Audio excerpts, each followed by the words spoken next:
How to give feedback to a sensitive or difficult employee. Do you need to give feedback to an employee, but the last time you did, it didn't go so well? Maybe they got angry, upset, even started yelling, or emotionally shut down and started crying. In this video, we're going to talk about why people sometimes get upset the way that they do, how to effectively prepare to be able to give feedback in such a way that they may be more receptive, and how to set up the conversation.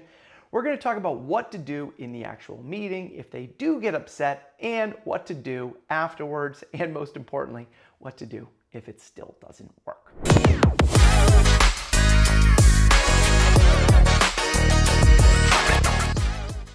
Hi, I'm Chris Littlefield. I'm the founder of a company called Beyond Thank You. I'm a regular contributor to Harvard Business Review and Forbes, and I spent the better part of 20 years helping leaders have the conversations that matter most so they can focus on doing the work that matters most. Now, before we even start this conversation, I want to acknowledge a couple things. One, every situation is different. There's the work, the pace of the work, the nature of the work, the individuals, you, the other person, their past, their childhood, and everything else that's gone on leading up to this moment. So trying to offer advice for your specific situation is always a little bit difficult, but there are some common things that we can look at to try to diagnose what may be actually going on in the situation and how to navigate around given this person and their past reactions. The other thing that I want to acknowledge up front is if this person has yelled, they made threats, they have damaged things, or they've maybe gone over a certain boundary with people, then this may be a conversation you need to directly bring to HR. Now, the problem is if you are HR and you're on YouTube watching this, I get you're already trying to figure out how to navigate it. But if there is any one of those components where there's been a threat, where there's been verbal abuse or harassment or anything like that, then you need to make sure you get guidance on how to be able to navigate that effectively. Now, putting that aside, now let's talk about why do people often react the way they do. Now, I think the biggest challenge is there's no one simple answer to that, because I don't know about you, some days I don't get a great night's sleep and then somebody shares one little thing and I get really upset about it. Because we have triggers. We have those little things that people say or do that often we get set off by. And I say that we get set off by because someone just says or does something, and then the reaction we have is our reaction. Nobody can make us angry. Nobody can make us upset. They just do something, and then we have the reaction that we do. And we all have our individual triggers. And if you want to get better understanding your triggers, then check out my other video that we'll link in the description about understanding triggers and what that means. But basically what a trigger is that someone says, does something, maybe looks some way or has some sort of reaction, and then we immediately see that reaction. That's a stimulus for us, kind of like a Pavlovian, the bell rings and the dog salivates kind of thing. And then all of a sudden we interpret whatever that stimulus was to mean they don't respect us, they don't care about us, they don't value us. Then all of a sudden we have an emotional reaction inside where we get angry, we get tense, our chest tightens up, our fist goes like this, we get ready to defend ourselves, and then we have our triggered response. And that's whatever we verbally communicate, whether we get angry, we get defensive, and we respond like that, and then we leave the other person with that experience. And most likely when you are giving feedback to this individual, that in that moment, that feedback was a trigger. And that trigger, whatever you said or communicated, even if your intention was to be a contribution to help them grow and develop, many times created that kind of triggered response in somebody that had them respond or react the way they do. Now, is that response or reaction helpful for work and keeping lines of communication open? Well, usually not, but many times we can't control those responses. But what we need to be able to do is we need to be able to navigate around them. Now, knowing that that's what probably happened in the past, what we want to start to look at now is always start by how can we be responsible for how the person may have responded last time. Now, if I was talking to that other person, I would say the same thing to them. But what we want to look at is, did we blindside or surprise the person with feedback? Were we in the middle of the spot? And unless you're a doctor, by the way, and someone's dying on the spot, many times we don't have to give feedback in that minute. But what I've found in my past experience working with managers and employees around the world, many times what happens is somebody sees something, they get frustrated with somebody does, and then they give indirect feedback on the spot that isn't necessarily constructive or useful. And then that person has the reaction that they do, they get upset, they get angry, and the person says they're not receptive to feedback. Right? So you want to look back at that past situation. Did you catch the person off guard with the feedback? Did they have any idea you were going to be giving them feedback in that moment? And by the way, many times we do need to give feedback on the spot if we're in customer service and we're coaching somebody. But just look back at that past situation and what was the circumstance? Were they in the middle of doing something? Was it in the middle of the day? Was it at the end of the day? Had you set up the conversation to be able to deliver the feedback, or did you kind of just do it on the fly? When you gave the feedback, did you give examples of what they did and what you wanted to see instead? Did you set up the conversation with context? And if you didn't, well, that may contribute to the response that they have. Now, one thing that I can share that I learned in a workshop several years ago is there tends to be a couple core causes of upset. One is an undelivered communication, that we didn't communicate something that we intended to communicate. Like maybe somebody said something, instead of us fighting back and say what we want to said, we just shut up and didn't say something. There's a thwarted intention.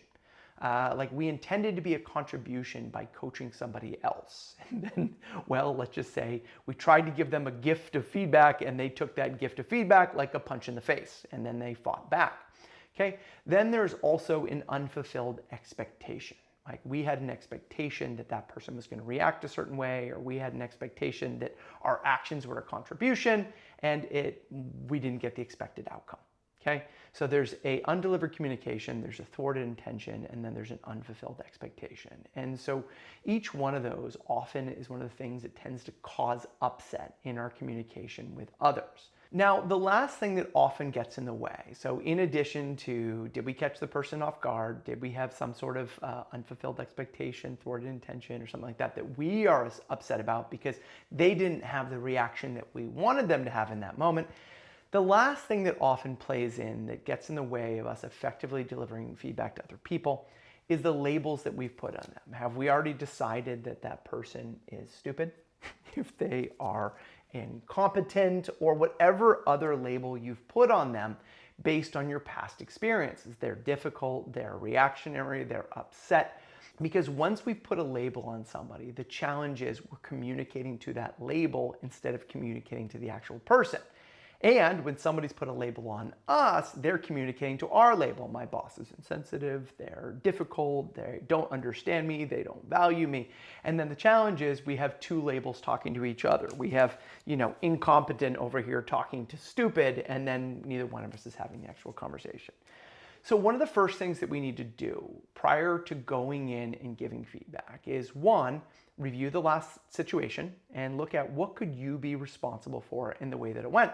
Now, if you sat down and it was your one-on-one and you prepared and they just got a reaction, then maybe there was something going on for that other person you didn't see. Maybe they were upset. Maybe they had just gone through a fight at home before they came into work that day. Maybe they were really busy and somebody else called out and we didn't see that. Or maybe we had given them instructions to do something and they thought that they did it right, and then you still told them they did it wrong, right? So go look back at that situation. Then look at the other scenarios that we just talked about. And then lastly, look at any labels you may have put on this person. They're difficult, they're challenging, they're frustrating, all the rest. So that when you go into that conversation, we need to own those labels, because many times keeping the labels on the other person is our way of protecting ourselves from experiencing the feelings that we felt the last time we interacted with them. Now, what do I mean by that? If we label somebody as difficult and then we avoid them because they are difficult, then what we do is we almost dominate that other person by keeping that label to protect ourselves, but then we never give them the feedback or have the conversations or take ownership in our role in that situation that may be keeping that other person stuck and contributing to them feeling the way they feel. Now, the one caveat that I want to give right here is that you're the one watching this video. And when I'm working with somebody, whether I'm coaching them or working with executives or leading a team retreat, I'm always talking to the individual to look at our role in why a conversation may have gone the way that's gone. Now, the caveat that I want to give is this doesn't mean that other people aren't playing a role in it. It doesn't mean that the person was reactionary and upset and da-da-da and everything that's going on. Because many times our reactions to situations are our own unfulfilled expectations, thwarted intention, and undelivered communication. I don't know if I got those right there, but I think you know what I'm talking about, okay? So if I was talking to them, I'd also be saying that. But what we want to do is start by owning what we can so we can go into that conversation clear. Now, the next thing that often gets in the way when it goes to, once we've removed the labels and everything else, then we need to get clear on what is the specific feedback that we want to give. Because many times we just don't like the way that people are acting or operating. I don't like how you act. I don't like how you treat customers. I don't like how you treat other employees.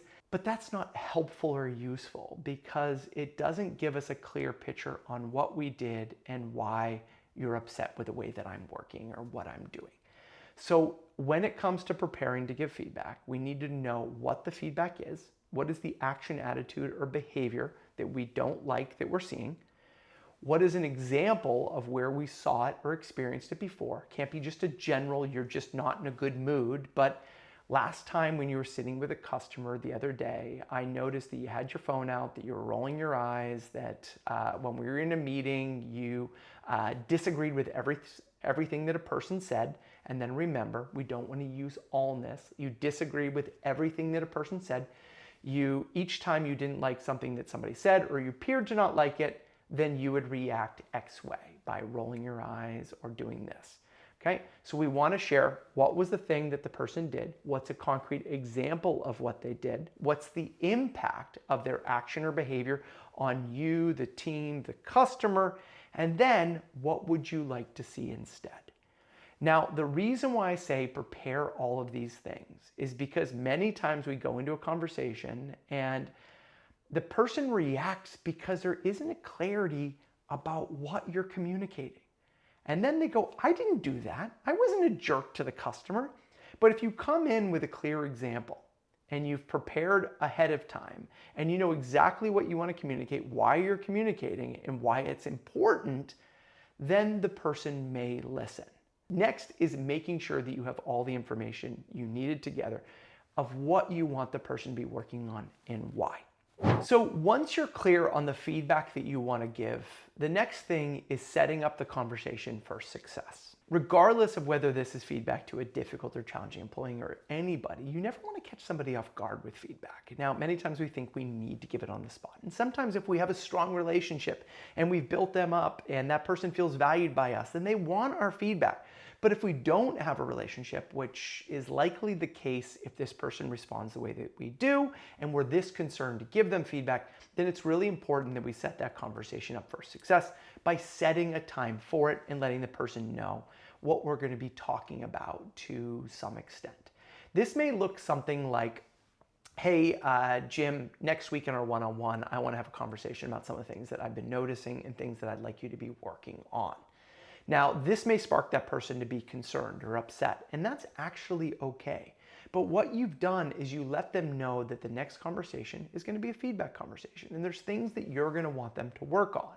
Now, whether you do that via writing or in person, make sure you're communicating ahead of time to let them know you're going to be talking about things you've noticed and you want them to be working on. Okay? Full stop, so then you're not catching them off guard. Okay. So the next thing that we want to do is that once we get into the meeting, it's important to set the conversation up for success. One, by first setting an intention, by starting out by saying something like, hey, thanks for coming today. I wanted to have a conversation about some of the things I've been noticing or seeing you do that I would love you to be working on. And then you also want to acknowledge maybe the ways that the person has responded in the past that give you concerns about delivering feedback.